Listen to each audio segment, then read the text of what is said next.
This might be the most difficult Mexico entry case we did this year.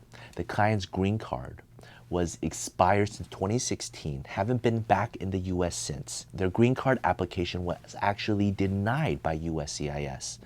And the client had to do a motion to reopen to rekindle it. We had to go down to Mexico multiple times and it was denied every single time until this last time we went down about 2-3 weeks ago. She came in with her dad and she was able to enter as a green card holder, even though the green card was expired since 2016. Let me share with you all the strategy and the ins and outs of this case.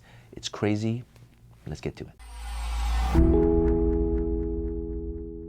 Hi everyone, my name is Joseph. I'm the managing partner here at Tsang and Associates, where we solve legal problems with creative solutions.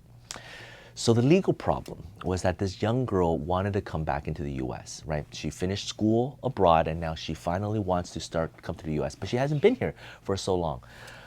The CBP officer looking at her case, if your green card is expired, technically you could still come back, but now the presumption is more so that you've already abandoned your green card. Why didn't you come back before your green card expired? Why didn't you renew your green card? If you look under the system, your green card was actually denied because she didn't do her biometrics and then the case was closed. Her sister reopened it, right? She called USCIS info multiple times and they were able to listen to her, reopen it. Extremely competent, didn't hire another attorney to do it. She was herself pushed through. All she needed to do was to get a biometrics appointment, to get the biometrics done, then her green card might be saved. But first and foremost, she needed to get into the country. We went down again and again, and the CBP officers just were not willing to budge, because when they do a search like this, they look at the entire history. How did you get the green card? Oh, your parents, you were a dependent. Well, let me look at the parents. Oh, the parents are been out for a long time. Maybe the parents have already abandoned the green card. And so other factors affect your case. We've done cases where another minor was out of the US for 6-7 years, but we were able to prove, well, the parents took them away. He didn't have a choice in the matter, but now he went to a university and his English is fluent and he has a job in the US, so he needed to come back. We were able to make those type of arguments and win this other case. Similarly, we tried to do the same for her.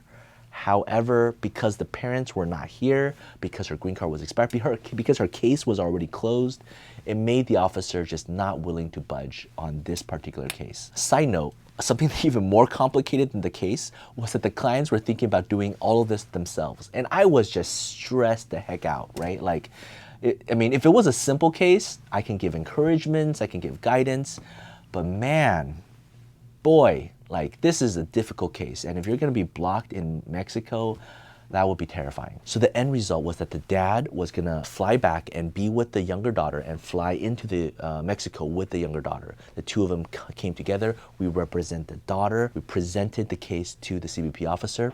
And here was the key difference. We went to the ASC center, the biometric center, and I begged the officer to get her a biometrics appointment. We got it Monday. We went down to Mexico, picked the client with the biometrics in hand, with everything else. We pleaded the case, and that one little thing just, I feel like, made the difference, and the case was approved within minutes. They were at peace. And so within the next few months, the green card should be able to be mailed to her house. So a green card that has been expired since 2016, in 2023, was able to re-enter and get the biometrics done. It just shows how complicated the immigration system is, right? There's USCIS that adjudicates green cards.